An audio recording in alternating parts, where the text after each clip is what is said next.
How to use Shein coupon codes. If you want to apply Shein coupon codes, you can follow the steps.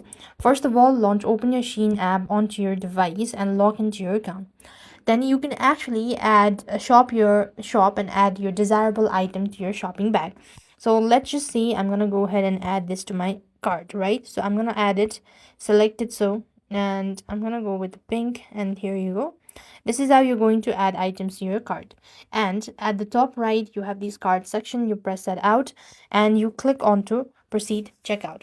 There you go. You'll be asked to provide in your shipping address, and during the payment section, you could locate the coupon field on your page. You could look for promo code, apply code, something like this.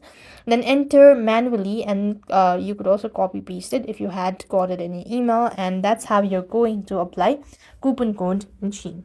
So that's it. I hope the video was helpful. Make sure to like, share, and subscribe. Thank you for watching. See you in the next video.